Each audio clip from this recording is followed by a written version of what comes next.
에베소서 4장 13절에서 14절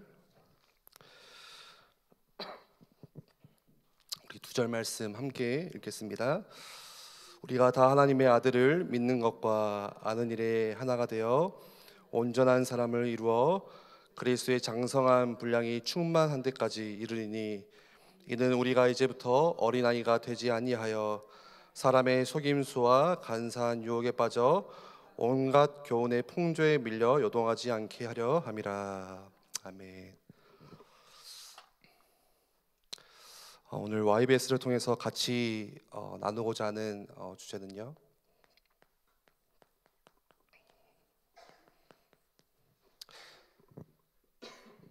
교리의 중요성에 대해서 좀 보고자 합니다. 지난주 이제 YBS를 담임 목사한테 부탁을 받고 어떤 주제를 해야 될까, 이제 출애굽기가 다 끝났고 이제 777을 하셨었는데 이제 목사님께 여쭤봤습니다. 이제 뭐를 좀 하는 게 좋을까요? 하니까 목사님이 그냥 알아서 그냥 해라 하셔가지고 제가 계속 고민하고 있으니까 옆에 있던 박광조 목사님이 교리를 왜 공부해야 되는지 좀 해봐라. 네. 목사님이 궁금하셨는지 몰라도 저한테 교리의 중요성에 대해서, 굉장히 사실 딱딱한 주제잖아요, 교리라는 게. 근데 괜찮겠다 해서 이제 조금 오랜만에 좀 신학교 때 책도 다시 좀 살펴보고 그리고 담임 목사님이 이제 YBS를 쭉 이제 오래 하시면서 좀 신학적인 중요한 주제들도 몇 가지씩 이렇게 다루신다고 하셔가지고 이제 그런 것들이 이제 교리가 되니까 좀 교리의 중요성에 대해서 오늘 좀 잠깐 서론적으로 이렇게 보고자 합니다. 여러분, 교리라는 말을 들으시면 가장 지금 딱 떠오르는 생각이 어떤 생각입니까? 아마 대부분은 그럴 거예요. 딱딱하다, 뭔가 생소하다, 그리고 뭔가 어렵다. 근데 사실 그게 맞거든요. 저도 그랬거든요. 제가 이제 신학교 때 신학교 수업을 쭉 듣다 보면은 이제 주로 제가 좀 관심 있게 듣던 과목들은 뭐 교회사, 교회 역사, 그래서 초대교회, 중세교회 뭐 역사들, 그리고 그 교회 또 지리를 공부를 이제 교양 과목으로 또 했었는데 좀 이렇게 좀 현실적인 거잖아요. 교회 지리, 교회 그 성경 지리. 근데 뭐가 가장 재미없고 따분했냐면 이제 교회학, 조직 신학 이거 하면 이제 다 자는 시간이에요. 신학생들이 굉장히 어렵죠. 주제가 어렵고 단어들도 어렵고. 그래서 많은 분들이 교리에 대해서 생각을 할 때 반감을 좀 갖습니다. 우리 성도들이. 예를 들어서 방금 말씀드린 것처럼 교리는 어렵다, 딱딱하다, 그리고 이거는 뭐 생소하다, 그리고 혹은 많은 분들은 그냥 담임 목사님 주시는 말씀에 은혜 받고 그냥 거기서 힘 얻으면 된 거지 뭐 또 무슨 또 교리를 또 공부를 해야 되냐. 그리고 이제 어떤 분들은 교리는 특별한 사람들이 해야 된다라고 생각도 하죠. 그래서 교역자나 또 목회자나 또 그것들을 준비하는 뭐 신학생들이나 그런 사람들이 이제 공부를 하는 거지. 그래서 이런 어떤 마음의 태도 때문에 이 교리라고 했을 때 마음의 문을 닫아버리는 경우들이 참 많습니다. 실제로 이 교리라고 했을 때 그 양은 엄청나죠. 방대합니다. 어마어마합니다. 다 알 수가 없어요. 그런데 수많은 교리를 우리가 다 이해해야 된다, 그 말이 아니에요. 그 교리를 다 우리가 공부해야 된다, 그 말을 드리는 게 아니라, 그럼에도 우리가 신앙생활, 믿음생활을 함에 있어서 최소한의 기본적인 교리에 대한 지식과 이해가 성도들에게 있어야 하나님의 말씀을 여러분들이 들을 때 저래서 그런 것이구나 이해할 수 있는 거예요. 혹은 주변에 어떤 사람들이 나를 유혹하거나 또 이단들이 나를 미혹할 때 저건 이래서 잘못된 것이구나 라고 정확하게 신학적으로 분별할 수는 없지만 뭐 딱 이렇게 따져 말할 수는 없지만 느낌으로나마 알게 되는 거예요. 뭔가 잘못됐구나. 왜 이게 신앙생활에 있어서 중요하냐면, 오늘 우리 읽었던 에베소서 4장 13절 14절 말씀에 우리가 하나님의 아들을 믿는 것과 아는 일이 하나가 되어 온전한 사람을 이루어 뭐 하라고요? 그리스도의 장성한 분량에 충만한 데까지 이르러야 된다. 하나님의 명령입니다. 하나님은 목사만, 특별한 직분자만이 아니라 예수님을 믿는 모든 교인들, 성도들이 전부 다 그리스도의 장성한 분량에 충만한 데까지 이르기를 원하시는 거예요. 아이들까지 노년에 이르기까지 전부 다 가요. 그런데 어떻게 이룰 수가 있습니까? 나와 있듯이 하나님의 아들을 믿는 것과 아는 일에 대해서, 신학과 신앙에 대해서 온전함을 같이 이 밸런스를 갖춰야 된다는 거예요. 왜 그게 중요합니까? 그 뒤에 나오죠. 14절 말씀해 보시면, 이는 우리가 이제부터 어린아이가 되지 아니하여 사람의 속임수와 간사한 유혹에 빠져 온갖 교훈의 풍조에 밀려 요동하지 않게 하려 함이라. 우리가 이제부터 어린아이가 되지 않게 하도록. 여러분, 어린아이가 가지고 있는 특징이 뭡니까? 여러 가지가 있지만 그 중에 하나가 분별력이 없는 거예요. 그러니까 이게 지금 옳은지 그른지, 이게 똥인지 된장인지를 모르는 거잖아요. 이게 중요한지 무엇이 그렇지 않은지를 분별하지를 못합니다, 어린아이들이. 근데 신앙생활을 하는 데 있어서 어린아이 같이 분별하지 못하게 되면 어떤 결과가 있습니까? 14절 말씀에 나오듯이 사람의 속임수에 자꾸 흔들리는 거예요. 간사한 유혹에 빠지는 거예요. 세상에 여러 가지 좋다고 하는 교훈들에 의해서 밀려가서 요동하게 된다는 거예요. 흔들리게 된다는 거예요, 신앙이. 그래서 어르신들이 처음 스마트폰 막 나왔을 때 어땠습니까? 제가 이제 스마트폰을 언제 봤냐면 군대에 있을 때 스마트폰을 처음 봤어요. 저는 그전까지 이제 폴더폰을 쓰다가 군대를 딱 들어가고 좀 지나니까 카톡이 있다는 거예요. 뭐 채팅방이 있다는 거예요. 야, 무슨 말도 안 되는 소리 하지 마라. 근데 나가보니까 다 그걸 젊은이들이 교회에서 다 쓰고 있는 거예요. 근데 어르신들이 끝까지 고집했잖아요. 나는 죽어도 스마트폰 안 쓴다. 나는 끝까지 이 문자로 이 버튼으로 누르는 이 폰을 쓰겠다. 근데 지금 보세요. 거의 다 스마트폰 쓰고 계시죠. 네. 처음에는 어려웠어요, 어른들이. 생소하고 이걸 어떻게 써야 될까. 그런데 차차 삶에 가까이 있다 보니까 익숙해지기 시작해요, 그게. 처음에는 여러분, 교리라는 게 생소하고 딱딱하게 느껴질 수 있고 어려워 보일 수 있지만, 근데 우리가 말씀을 하나씩 배우고 이해하기 시작하고 공부하다 보면은 여러분들 신앙생활을 함에 있어서 어떠한 유혹이나 어떠한 교훈이나 어떠한 속임수에 밀려 요동하지 않고 그 속에서 더 풍성한 하나님의 은혜를 누릴 수 있게 해줍니다. 그렇다면 서론으로 교리가 뭘까라고 했을 때,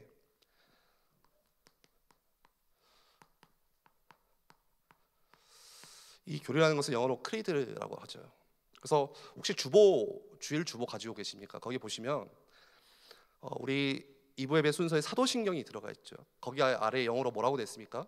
The Apostle Creed 해가지고 사도들의 신앙 고백, 또 사도들의 교리, 믿음의 고백이라는 뜻을 가지고 그렇게 해석을 해요, 영어로. 한자어로 교리라고 했을 때는 어떤 종교적인 원리, 이게 왜 이렇게 되었을까, 이치, 그것들을 의미하고요. 교리의 다른 말로 또 신조라는 게 있잖아요, 신조. 근데 이 신조라고 할 때 이 조자는요, 가지조를 씁니다, 한자로. 그래서 이 신조라는 것은 말 그대로 믿음의 가지를 의미해요. 무슨 말입니까? 여러분, 나무가 있으면요, 나무가 통으로만 이렇게 하나만 있는 게 아니라 거기에 뭐가 있죠? 곁으로 곁가지가 쭉 쳐져 있죠. 하나님에 대해서 큰 신학의 틀, 그 나무 큰 틀이 있다면 그 나무 주변에 여러 가지 이 장가지들, 곁가지들인데 그걸 교리라고 하는 거예요. 혹은 신조. 벌써부터 딱딱해가지고 이제 좀 졸리실 것 같은데 큰일 났습니다. 이거 지금 제가 8장을 준비했거든요. 이제 반장했거든요. 어쩔까요? 근데 중요한 것은 이 교리는 어디서 해석돼야 되냐면, 가장 중요한 건 성령 안에서 해석이 돼야 되는 거예요.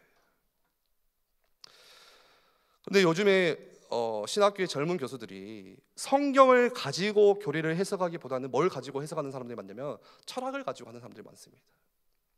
그러면은 좀 잘못된 경향으로 나갈 수가 있죠. 기억하셔야 될 것은 기본적으로 교리는 이 성경과 연관이 되어 있다, 붙어 있다. 왜죠? 하나님은 성경을 통해서 자신의 뜻을 보여주시기 때문에, 그래서 우리는 성경을 읽고 성경을 공부해야 되는 것이고, 그리고 교리 공부는 이 성경의 연구와 같은 맥락을 하고 있는 거예요. 근데 여기서 한 가지 주의할 점이 있습니다. 성경에 대해서 보실 때에, 또 어떤 이 교리 공부를 할 때에 내가 이것들을 통해서 모든 것을 다 이해하고 알아야겠다라고 하면은 이게 큰 오산이에요. 여러분, 성경은 하나님에 대해서 모든 것들을 다 말씀하지 않으십니다. 성경에 언급되지 않는 일도 하나님은 많이 하셨어요. 그게 어디 나와 있습니까? 요한복음 21장 25절 말씀에 그렇게 이야기하죠. 예수님께서 행하신 일이 이외에도 많으니 만일 낱낱이 기록된다면 이 세상이라도 이 기록된 책을 두기에 부족할 줄 아노라. 그러니까 만약에 하나님이 하신 일을 다 기록한다고 하면요, 이 세상에 존재하는 모든 책을 다 동원해도 기록할 수가 없어요. 예를 들어서 저 한 명에 대해서도 하나님께서 하신 일이 기록을 한다면 수백 장, 수만 장의 책이 되겠죠. 근데 이 세상의 모든 인구들의 하나님이 하신 일을 기록한다, 그럴 수가 없습니다. 그래서 우리가 성경을 읽고 공부해 가면서 하나님은 왜 이 부분을 넣어놓지 않으셨을까, 말씀하지 않으셨을까, 그럴 수밖에 없어요. 그러니까 우리가 교리 공부를 할 때에 하나님에 대해서 또 예수님에 대해서 성령님에 대해서 완벽하게 알 것이다, 나는 이 교리 공부를 통해서 성경 66권을 완벽하게 알 것이다 라고 생각하시면 큰 오산입니다. 하나님은 완벽하게 예시하지 않으셨고 우리에게 정말로 필요한 것들만, 여러분들이 믿음 생활을 함에 있어서 또 신앙 생활을 함에 있어서 정말 필요한 것들만 그 성경에 기록하셨고 또 알게 해주세요. 그런데 그것만 알아도 차고 넘치고 충분합니다. 그러면은 이 교리와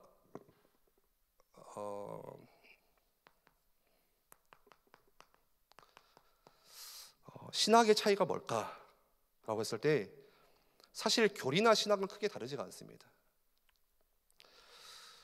신학이 영어로 뭐죠?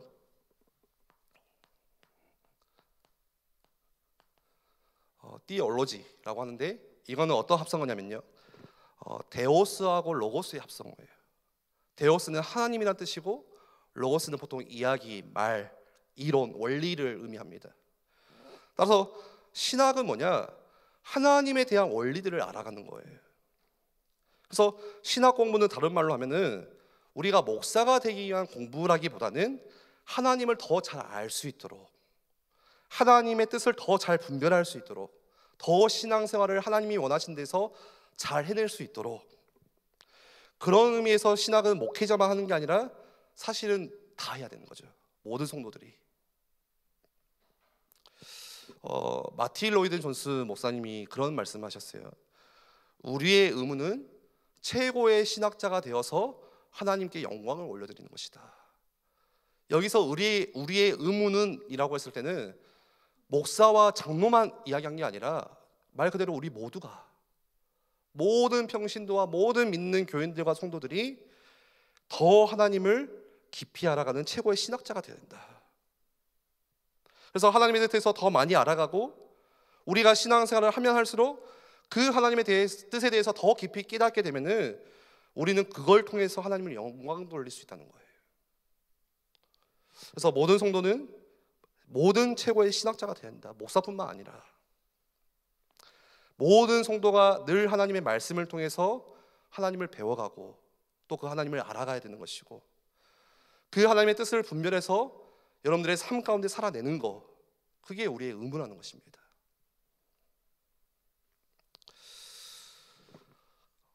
이 교리에 여러 가지 명칭들이 있어요. 어떤 사람은 이걸 이제 교의학이라고도 또 하고, 또 이거를 조직신학, 또 기독교 신학. 그런데 다양한 용어들로 쓰는데 사실 다 같은 말입니다. 조직신학, 교의신학, 교의학, 교리학, 기독교 신학, 다양한 용어들을 쓰지만 결국은 무슨 말이냐면 교리를 말하는 거예요. 교리. 그런데 오늘날은 이제 교의학, 이 조직신학이라는 단어를 더 많이 쓰고 있으니까 좀 알아두시면 될 것 같고요. 어떤 이름을 써도 크게 상관은 없습니다. 그렇다면은 이 교의학이나 조직신학에서 가르치는 주제가 분야가 무엇이냐라고 했을 때 다 똑같지는 않지만 대체적으로 학자들이 일반적으로 동의하는 부분은 총 6개죠. 신론, 그리고 인간론, 세 번째로는 기독론, 그리고 이 구원론, 그리고 교회론, 종말론. 신론은 말 그대로 뭡니까? 하나님에 대해서 분류를 해놓은 거예요, 신론은. 그런데 하나님에 대해서 말하려고 보니까 뭘 알아야 됩니까? 먼저 하나님이 어떤 분인지 말하려면 하나님에 대해서 말하는 성경을 알아야 되는 거예요. 그래서 신론은 계시와 성경으로 먼저 시작해서 그 다음에 하나님이 어떤 분이신지에 대해서 그걸 하나씩 하나씩 풀어줍니다. 인간론은 말 그대로 우리 인간이 어떤 존재인지, 기독론은 예수님은 도대체 어떤 분이셨는지, 예수님의 사역에 대해서, 그리고 구원론은 우리가 어떻게 구원받았냐, 이 구원받는 영적인 원리에 대해서 말을 해주죠. 원래 이 성령론이 이 구원론 안에 이제 보통 포함되어 있었는데 요즘은 이제 따로 구분을 해가지고 7가지로도 이렇게 분류를 합니다. 교회론은 뭡니까? 교회는 어떤 곳인가? 교회가 해야 되는 것은 무엇인지. 그리고 종말론은 아시다시피 우리 마지막 때에 대해서. 그래서 사실 많은 인사들이 뭘 가지고 이야기를 많이 하죠? 종말론에 대해서 이야기를 많이 해요. 자신들의 사상을 막 정리를 해놓죠, 거기 안에다가. 그래서 여전히 이 종말론에 대해서 많은 이제 논쟁들이 있죠. 오늘은 YBS를 통해서 같이 보고자 하는 것은 왜 그렇다면 교리가 중요한가? 왜 우리가 교리 공부를 해야 되는가? 뭐 이것들은 뭐 그냥 알고만 계시면 될 것 같고요. 가장 먼저는 우리가 같은 성경 말씀을 보지만 이게 뭐가 되냐면요, 다 다른 해석이 되기 때문에 그래요. 그걸 주의하기 위해서 그렇습니다. 같은 성경을 읽어도 신학적인 해석이 다르게 나타나는 거예요. 예를 들어서 이단들이 그걸 잘하잖아요. 이단들이 자기들 맘대로 해석을 하죠. 여러분, 신천지 성경 들고 다니는데 어떤 성경 들고 다니십니까? 신천지가 지금 우리가 들고 있는 성경은 개역 개정이고, 신천지가 들고 다니고 읽고 있는 성경은 그 전 버전인 개역 한글 성경을 들고 다니거든요. 그걸 가지고 자기들이 공부하고 전도도 하고 해요. 초대교회 때 많은 이단들이 있었습니다. 지금도 이단들이 많지만 그 중에 대표되는 이단 중에 하나가 아리오스파, 또 뭐 영지주의 같은 자들, 그리고 펠라기우스, 이외에도 많은 이단들이 있었거든요. 예를 들어서 잠깐만 보시면은 설명을 드리면, 아리오스파는 예수님이 하나님의 아들이 아니다, 예수님은 창조대 피조물에 불과하다 라고 강조했던 사람들이 아리오스파는. 영지주의는요, 구원은 하나님의 은혜로 믿음으로 되는 것이라기보다는 영적인 지식으로 되는 것이다. 영적으로 지식이 있고 영적인 알미 있어져야 그걸 그노시스라고 하죠. 그래서 구원이 가능하다. 그래서 믿지 않아도 영적인 지식을 알면 구원받을 수 있다 했던 게 이제 영지주의예요. 펠라기오스는 인간은 다 선하다. 여러분, 기독교 인간론은 뭡니까? 성선설입니까? 성악설입니까? 성악설에 가깝죠. 근데 펠라기오스 이 사람들은 모든 사람은 다 선하다, 그래서 자신의 그 선함의 자유의지와 자신의 노력을 가지고 충분히 구원에 이를 수 있다라고 가르쳤어요, 펠라기오스. 그렇다면은 지금 제가 쭉 설명을 드렸는데, 이 아리오스파나 영지주의나 펠라기오스가 다른 성경을 봤냐? 아니요, 똑같은 성경을 가지고 그렇게 해석한 거예요. 그런데 문제는 그 성경을 가지고 어떻게 해석합니까?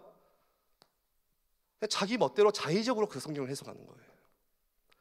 그러면서 이단적인 문제가 계속 생겨나는 것입니다. 오늘 우리나라에도 이단이 굉장히 많아요. 사이비 이단들. 근데 그 사람들이 성경을 봐요. 성경을 읽다가 성경을 가지고 실제로 공부한 데도 있고, 성경에서 자기들만의 또 교리를 만들어가지고 이제 교리집을 만들어서 이제 가르치는 데도 있고. 근데 그 근원은 성경이에요, 성경. 신천지를 보시면요, 근본적인 것은 성경책을 가지고 말합니다. 그런데 그 성경을 가지고 뭘 하죠? 비유풀이라고 해서 성경의 여러 가지 비유들을 자기 마음대로 풀어줘요. 그거를 자기 멋대로. 그러면서 사람들을 미혹하는 거예요. 저번에 그 교회 신천지가 이제 찾아왔어요. 이제 예배를 드리러 온 게 아니라 제가 청년부에 있을 때 청년의 이제 아는 뭐 사촌 오빠였나 해가지고 이게 소개시켜 준다고. 자꾸 이 청년을 이제 데리고 가려고 하는 거예요. 근데 이 청년도 이제 느낌이 있잖아요. 뭔가 이상한데, 신천지 같은데. 근데 사람을 보면 또 신천지가 아닌 것 같고. 그래서 저를 소개시켜 준다고. 제가 그랬거든요. 저 소개시켜줘도 좀 할 말이 없다. 저 신천지랑 싸워서 이길 자신이 사실 없다. 말이 안 통하는데 어떻게 이깁니까? 여러분 개랑 이야기해서 이길 수 있습니까? 소랑 막 싸워서 이길 수 있어요? 말이 안 통하는 거예요. 처음부터 시작이 달라서. 근데 왔다가 이야기를 하는데 저한테 복음 메시지를 듣고 싶다는 거예요. 복음 메시지를 쭉 설명을 했죠. 제가 하다가 이제 이걸 안 했어야 하는데, 근데 애정을 얘기하는 거예요. 애정을. 바로 그 사람들이 딱 그걸 물고, 그게 말이 됩니까, 애정이? 그거에 대해서 막 따져 묻는데 제가 할 말이 없는 거예요. 그러면서 어떻게 뱀이 선악과를 따먹으라고 이야기할 수가 있습니까? 부터 해서 막 써놨더라고. 저도 열심히 받아 적는 줄 알았는데 이제 따질 거를 막 써놓은 거죠. 자기 나름대로 비유풀이 배운 걸 가지고 막 저한테 하는 거예요. 얼마나 제가 순간 진땀이 났는지. 그날 이제 나영 목사님 이제 산부 예배 마치고 모시다 드리면서, 목사님 제가 신천지랑 오늘 이야기했는데 깨졌습니다. 그러니까 어떻게 해야 될까요? 하니까 이야기를 하지 말라. 그냥 그리스도가 누구냐 그걸로만 설명을 해라. 너가 믿는 그리스도는 누구냐, 내가 믿는 그리스도, 그걸로만 가지고 이야기를 해야지. 괜히 엄한 이야기했다가 그 사람들은 말도 안 되는 사람들인데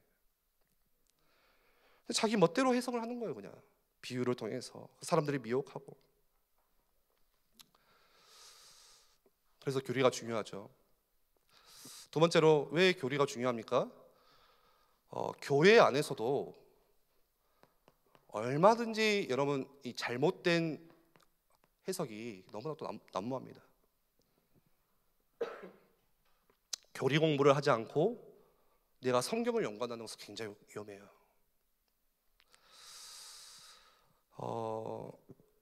그런 맥락에서 이 목회자나 또 교육자들이, 또 가르치시는 우리 교사들이나 또 우리 사역자분들이 계속해서 이 교리책을 계속해서 반복해서 읽어나가시는 게 굉장히 중요합니다. 성경과 같이. 나영 목사님이 그래서 늘 강조하시는 게 웨스트민스터 꼭 읽으라고 하잖아요. 계속해서 읽어라. 예를 들어서 성경을 열심히 읽어요. 그래서 뭐 어떤 사람은 수십 독을 하고 수백 독을 했습니다. 근데 그 성경 해석을 내 나름대로 한다. 그냥 내가 은혜 받은 대로 기도하다가 깨닫는 대로 그 해석을 한다. 여러분 그게 올바른 해석입니까? 올바른 해석이에요? 어떻게 생각하십니까? 그럴 수도 있고 아닐 수도 있는데 그렇지 않을 확률이 훨씬 커요. 저는 이제 신학교 때 그렇게 배웠거든요. 설교자는, 앞에서 이제 강단에서는 설교자는 이 조직 신학의 체계를 만들어야 된다. 여러분 체계라는 것은 다른 말로 시스템인데, 이게 뭐와 같냐면요, 울타리 역할을 해주는 거예요. 울타리 역할을. 그래서 울타리가 분명하게 세워져 있어야지, 울타리가 없으면요 그냥 아무나 들어갔다 나왔다 하는 거예요. 이게 이단인지 이게 성경적인지 분별할 수가 없어요. 체계가 없으니까. 그 체계가 명확하게 있지 않으면 어떻게 되냐, 똑같은 본문 말씀을 가지고 어떤 날은 이렇게 설교했다가 또 똑같은 본문을 가지고 나중에 또 다르게 설교했다가, 그러면서 설교하는 본인이 헷갈려요. 이게 맞나 저게 맞나, 이 본문이 이런 뜻인가 저런 뜻인가. 그러다가 설교가 아니라 뭐하냐, 자기 간증을 하게 된다니까요. 이 말씀을 읽다가 제가 이렇게 은혜 받았습니다. 이렇게. 여러분, 좋은 교회는 어떤 교회입니까? 건강한 교회는 어떤 교회예요? 올바르게 성경을 가르치는 교회예요. 성도들에게 끊임없이 가르쳐야 되는 거예요. 배워야 되는 거예요, 또 성도가. 그래서 목회자나 설교자가 이 조직 신학을 탄탄하게 이 체계로 만들어 놓지 않으면 설교를 왔다 갔다 하고, 또 그걸 듣는 성도들도 또 헷갈려요. 목사님이 저번에는 그 본문 가지고 이렇게 말씀하셨다가 이번에 또 이렇게 말씀하시는데 뭐가 맞지? 근데 이거는 목회자뿐만이 아니라 우리 성도들도 마찬가지입니다. 지금 올해 교회에서 우리가 성경 백독 함께 읽기 프로젝트를 하고 있어요. 성경을 틈틈이 하루에 몇 장씩 지금 읽어 나가시는데, 내가 이 조직 신학적인 어떤 교리적인 틀이 잡혀 있지 않으면 계속 읽어 나가다가 혼란스러울 수 있어요. 그래서 많이 읽기 읽었는데 이게 무슨 말인지, 이게 맞는지 저게 맞는지. 그래서 조직 신학을 보통 어떻게 비유하냐면요, 이 조직 신학을 보통 숲으로 비교를 하고, 성경의 우리 각 권 책들은 이 나무로 이렇게 비유를 합니다. 조직 신학에서. 그러니까 큰 숲을 먼저 보고 그 다음에 숲에 어떤 나무가 있는지를 봐야 뭔가를 할 수가 있는 거잖아요. 근데 그걸 모르면 어떻게 됩니까? 그냥 나무를 찾다가 그 속에서 헤맬 수도 있고, 결국은 미로에 빠져가지고 방황할 수도 있고, 그런 의미에서 숲이 되는 이 교리라던가 조직 신학, 우리에게 아주 중요한 부분들을 이게 감당해 주는 거예요. 성경 말씀을 우리가 올바르게 이해함에 있어서, 분별함에 있어서. 그래서 저도 되도록이면 그러려고 많이 노력을 하는데, 예를 들어서 설교를 준비하면은 그 설교를 마무리할 때는 항상 이 본문 말씀이 지금 내가 준비했던 이 설교 내용들이 조직 신학적으로 맞는가, 혹시 오류가 있지는 않은가, 항상 그것들을 점검하려고 이제 애를 씁니다. 근데 이 본문 가지고 내가 이야기하고 저 본문 가지고 이야기하다 보면요, 나중에는 본문과 상관없이 그냥 잘못된 해석 속에서 다른 이야기를 하고 있을 수 있어요. 여러분, 그 몇 년 전에 한기총에서 이제 이단을 풀어준 일이 있었는데, 그 이단이 그 이름을 바꿨는지 사랑제일교회라고, 변승우 목사 혹시 뭐 아실란가 모르겠어요. 근데 그분의 설교를 듣다 보면요, 신학적으로 정말 많은 틀린 지적들을 많이 받아요, 교회에서. 근데 이단이 풀렸어요. 그러고 나서 나중에 그 변승우 목사라는 분이, 우리는 한기총에서 풀어줬기 때문에 우리는 이제 이단이 아니다 하고 막 이렇게 당당하게 이렇게 막 이제 사역들을 해나가시는데, 근데 중요한 거는 그분이 설교를 하고 설교를 들으면 정말 은혜가 되는 거예요. 막 힘이 돼요. 막 그래서 성도들이 막 몰려다녀요, 거기를. 감동도 있고, 그리고 또 그분 통해서 많은 또 젊은 제자들도 있고요, 그 계열에서. 그런데 해석이 잘못되어 있다고 지금도 여전히 이단적인 지적들을 많이 받고 있습니다. 풀려줬다고 하지만 여러분, 잘못된 해석, 그러면 어떻게 됩니까? 잘못된 가르침이 있고 잘못된 은혜를 받는 거예요, 우리가. 그런데 내용이 아무리 내가 은혜가 된다고 해서 잘못된 해석을 수용하고 받아들이면 정말 위험한 일입니다. 그거는 오늘날 이단이라고 이름을 나타내지는 않지만 성경을 해석하는 데 있어서 정말 잘못하는 데가 많이 있잖아요. 몇 년 전에 그 뉴스에도 나왔죠. 빛과 진리 교회 청년들에게 막 훈련한다 치고 뭐 했습니까? 막 인분 먹이고 때리고. 이 제대로 된 신학 체계가 없으니까 어떻게 그거를 훈련이라고 받아들이겠습니까? 그거를. 여러분, 목회자도 그런데 평신도는 더 그럴 수밖에 없어요. 뭐 지금도 그렇지만 오래전부터 이 평신도들에게 중요한 뜨거운 주제가 있었다면 그게 뭐였습니까? 성령론.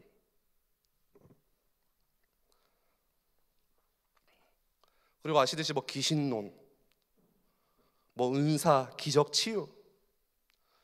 그래서 그 귀신론을 가르치는 김기도 목사 그 성락교회는 뭐 몇천 명이 예배를 드려요, 지금. 뭐 1만 명이 넘는 숫자가. 근데 많은 신학적인 문제가 있음에도 불구하고 사람들이 따라가요. 왜요? 은혜 된다고, 병자 고쳐준다고, 기적을 베푼다고 막 몰리기 시작하는 거예요. 나중에 더 이야기하겠지만 유튜브에 얼마나 많은 설교들이 올라오는지 몰라요. 그렇죠? 그게 너무 은혜돼가지고 막 여기 있다 보내고 막 그러잖아요. 뭐 성도님들 보면은 막 저 사람한테 보내고 야, 이거 한번 들어봐라 막. 근데 그 젊은 전도자라고 말하는 요즘에 좀 두 명이 딱 떠오르는데 이게 딱 떠오르고 있고 여지 떠오르고 있거든요. 떠올랐죠. 얼마나 귀신을 쫓는 그 사역, 치유 사역. 그러니까 목사고 뭐고 다 따라가는 거예요. 이제 한 30대 된 젊은 전도자인데 전도사도 아니고 목사도 아니고 신학을 한 것도 아니에요. 그냥 전도 잘하고 자기가 밝혀요. 그게 뭐 진짜인지 가짜인지 사람들은 모르지만 어쨌든 엄청난 많은 사람들이 세계적으로 뭐 이슈가 될 만큼 모입니다. 근데 이제 그거 보면은 좀 제가 또 참지를 못하고 막 이거 하거든요. 댓글 쓰거든요. 야 이놈아 소아과 병원 가서 한번 고쳐봐라 막 이렇게.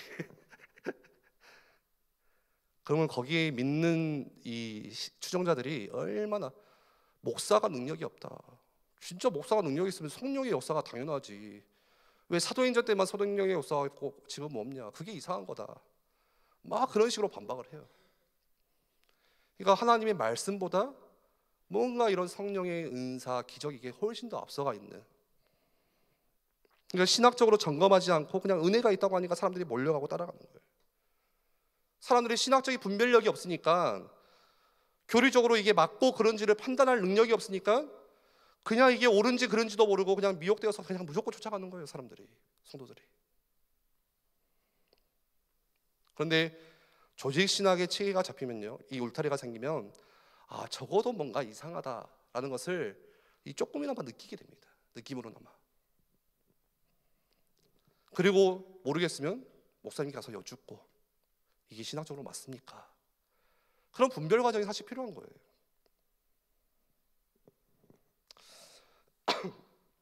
마틴 로이드 존슨 목사님이 이야기를 계속 하는데요. 이 목사님 같은 경우는 1952년에서 55년까지 한 3년이라는 시간 동안에 총 150권이 넘는 설교를 통해서 매주 교회 강단에서 교리를 가르쳤습니다. 이 목사님이. 그래서 3년 동안 설교했던 그 설교집을 모아보니까 책이 이렇게 두꺼워요.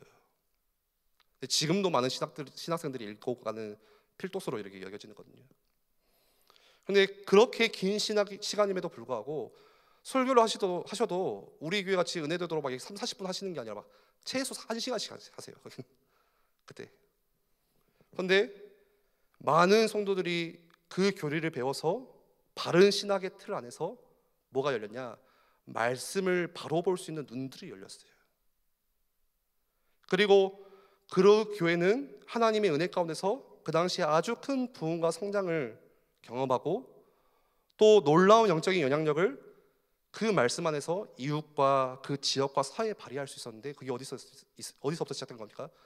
올바르게 말씀을 배움으로써 말미암아.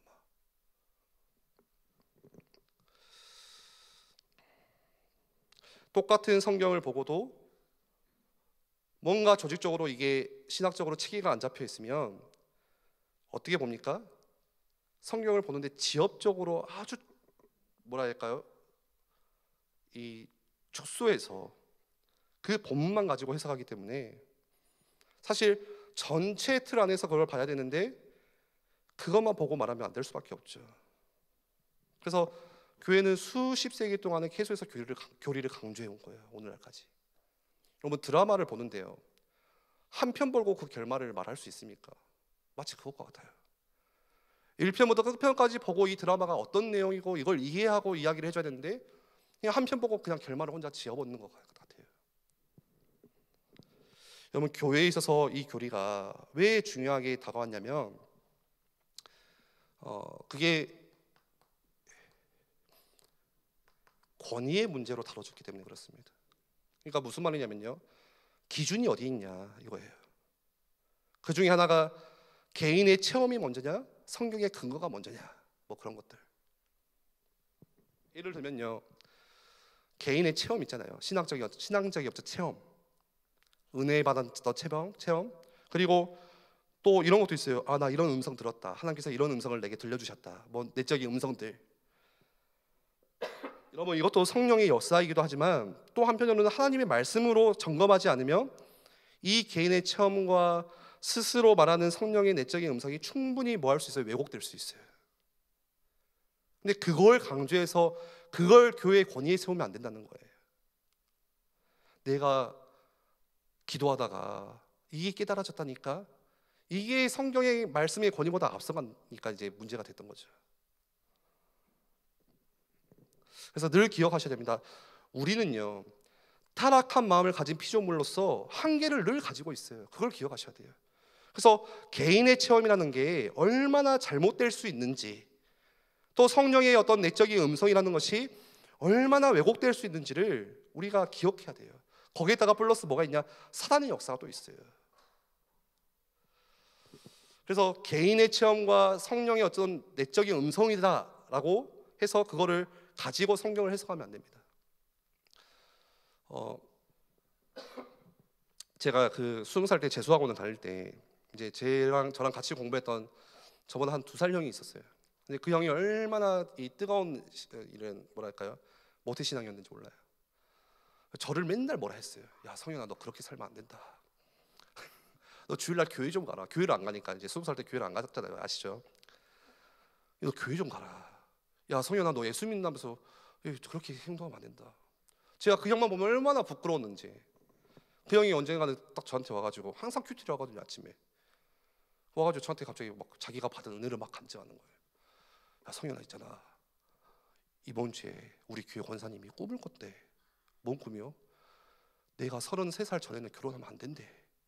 기도하다 그 꿈을 꿨는데, 근데 웃긴 거 뭐냐, 그 형이 그거를 언약처럼 붙잡는 거예요. 그래서 나는 절대 연애를 지금 안 할 거야. 제가 뭐 말을 안 했지만, 제가 그 당시에 말했으면 뭐 들었겠습니까, 그 형이? 근데 아무리 들어봐도 이건 좀 아닌 것 같다.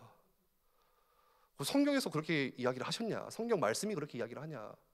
근데 그런 분별력이 전혀 없는 거예요. 그냥 뭔가 내적인 성령의 음성 가지고.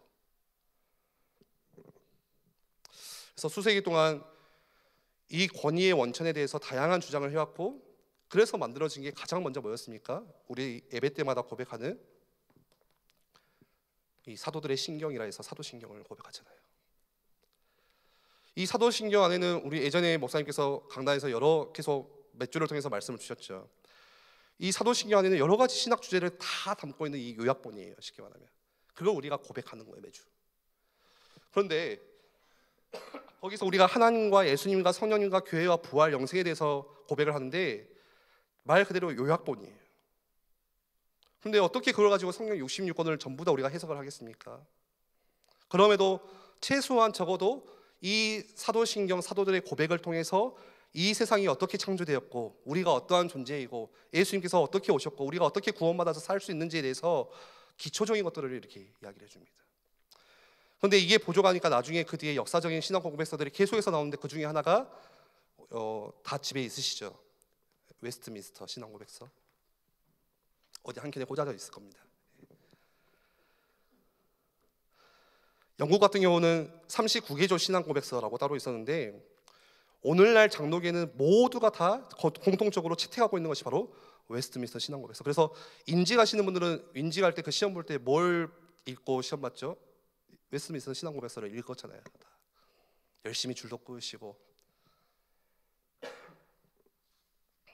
어찌됐든 그 당시에도 많은 이단들이 발생하게 되었고, 또 기성교회에 있는 목회자들이 이 성경을 자의적으로 잘못 해석하는 일들이 많으니까 이러한 신조들과 그 외에도 뭐 소요리 문답, 하이델베르크 교리 문답, 여러 이 고백서들을 통해서 성경을 올바르게 해석할 수 있도록 도와주고 있습니다. 세 번째로, 우리의 잘못된 생각을 올바르게 교정해 주기 위해서, 그리고 또 우리가 바른 삶을 살 수 있도록 그 양식을 만들어주는 게 바로 교리입니다. 구원받은 우리가 어떻게 살아가야 되는지, 뭘 지향해야 되는지, 어디에 우리가 가치를 두고 살아가야 되는지. 디모데후서 3장 16절 17절 말씀에 보시면 잘 아는 말씀이죠.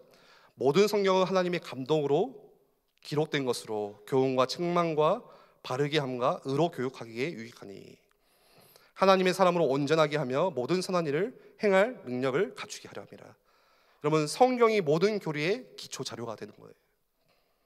이걸 통해서 우리가 한 사람 한 사람이 어떻게 살아가야 되는지를 알게 해주는 게 바로 교리입니다. 마태복음 5장 27절 28절 말씀을 보시면요, 또 간음하지 말라 하였다는 것을 너희가 들었으나 나는 너희에게 이른다. 이게 무슨 말입니까?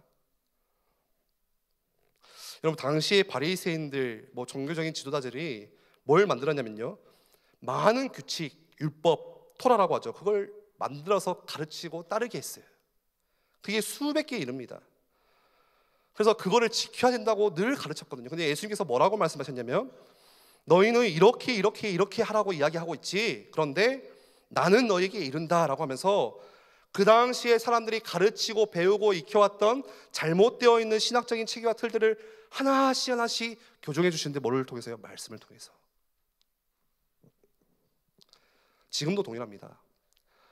하나님께서 우리로 하여금 잘못된 신학적인 틀 안에 살지 않고 올바른 신학적인 틀 안에서 살게 하기 위해서 주신 게 바로 말씀이에요. 성경 말씀.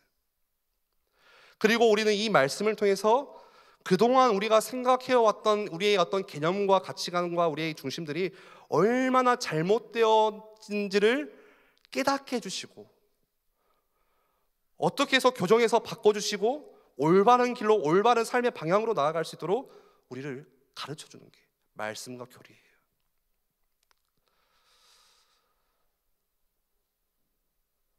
그래서 그 교리 공부해야겠죠. 그게 결론입니다.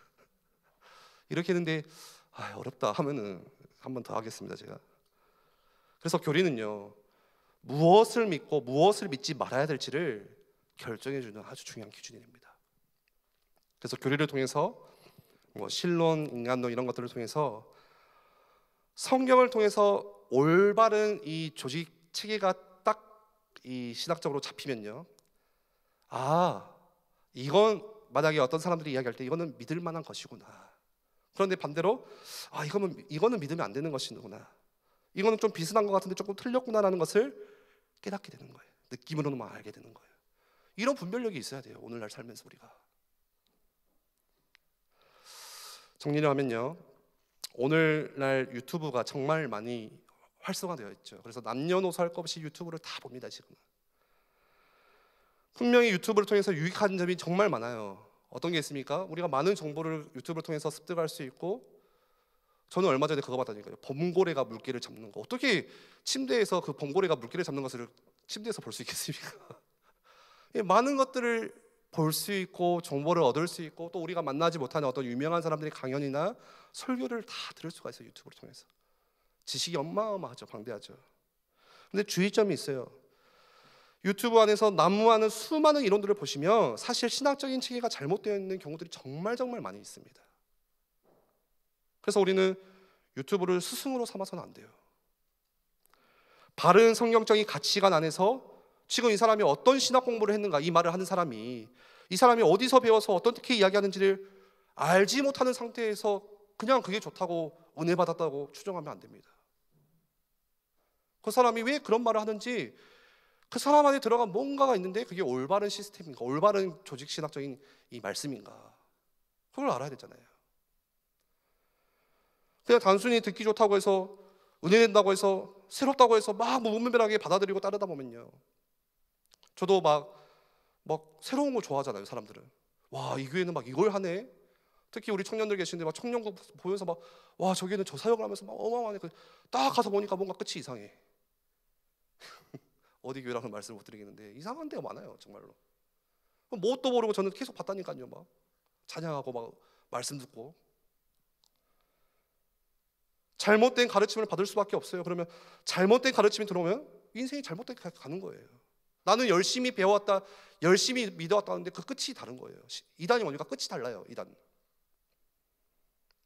그래서 유튜브를 통해서 성경을 배운다, 신학을 배운다, 교리를 배운다, 믿음을 쌓아가기보다는 여러분 여기 교회 안에서 말씀을 잘 들으시고 우리에게 주어진 예배 가운데서 잘 기도하시고 묵상을 통해서 그런 과정들을 통해서 말씀으로 잘 세워나가는 것이 매우 중요합니다.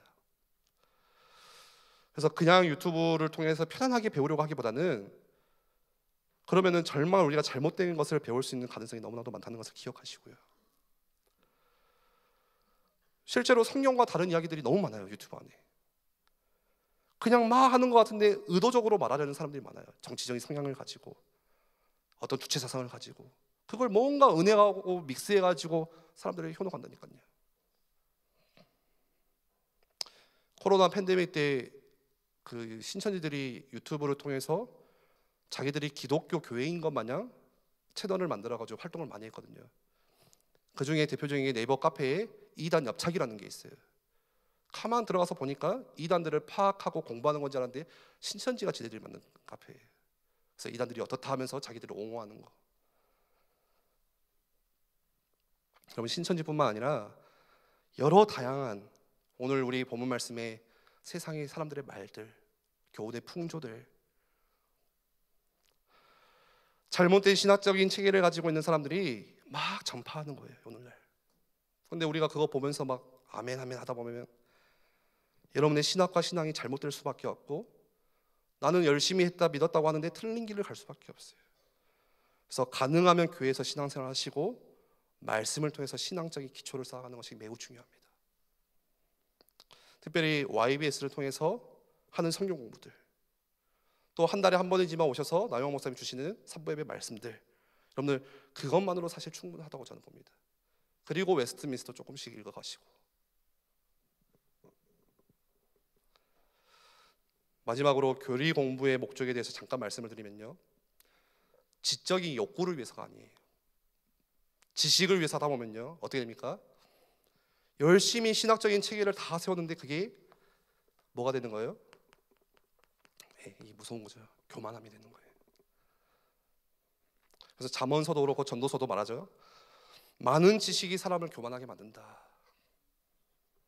교만하게 되면 어떻게 됩니까? 말씀이 안 들려요. 교만하게 되면은 다른 성도들을 평가하고 판단해요. 교만하게 되면 내 믿음 생활이 마이너스가 돼요.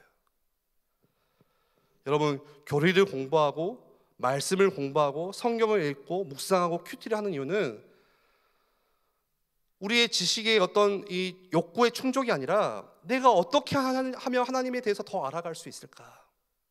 더 느낄 수 있을까? 내가 어떻게 하면 좀 더 바른 신앙생활을, 올바른 삶을 살아갈 수 있을까? 거기에 목적을 둬야 되는 거예요. 어떻게 하면 우리 교회가, 또 우리 가정이, 우리 개인이, 웨스트민스터 보시면 얼마나 구체적으로 되겠습니까? 부부에 대해서, 교회 안에서 공동체에 대해서. 여러분, 조금 신앙생활하다가 헷갈리시잖아요. 이게 맞나 저게 맞나, 김 집사가 하는 말이 맞나, 이 집사가 하는 말이 맞나. 조금만 그거를 보시면요 금방 이해돼요. 네. 아, 사람의 말이 아니라 성경에서 뭐라 말씀하는지를 여러 해설서를 통해서 통해졌잖아요. 그래서 그 점을 기억하시면서 오늘 말씀과 같이 하나님을 아는 것과 또 믿는 것이 하나가 되어서 2024년 정말 그리스도의 장성한 분량에 더 충만해지기를, 그게 하나님의 우리에게 주신 명령입니다. 우리 한번 같이 기도하겠습니다. 신학은 이 학문이지만 동시에 우리의 신앙의 올바른 틀을 기초를 마련해 줍니다. 그리고 믿음의 눈 가운데 옳고 그름을 분별할 수 있는 것들을 하나님께서 성령 가운데 우리 가운데 주셔서 또 우리의 신앙을 성장하게 만들어 주는 거예요. 그래서 오랫동안 신앙생활을 하신 분들은 그 점을 주의하셔야 되겠죠. 아, 나 이만큼이면 됐다. 나 이 정도면 많이 알지. 성경은 섰다고 생각할 때 넘어질까 주의해라 라고 말씀해요. 하나님 우리에게 뭐라고 말씀하십니까? 날마다 매일매일 고여있는 것이 아니라 그쳐있는 것이 아니라 그리스도의 장성한 분량에 충만하기를 힘쓰라. 그래서 우리 에일교회가 2024년 우리 모든 교육자들과 우리 장로님들과 우리 안수지사님들과 권사님들이, 모든 성도들이 그리스도를 아는 것과 믿는 것에 하나가 되어서 정말 온전함을 이루어 하나님을 영광 돌리는 또 우리 교회와 개인이 될 수 있도록 우리가 잘 배우고 또 잘 가르칠 수 있는 또 우리 모든 성도가 될 수 있도록 역사해 달라고 한번 같이 기도하겠습니다.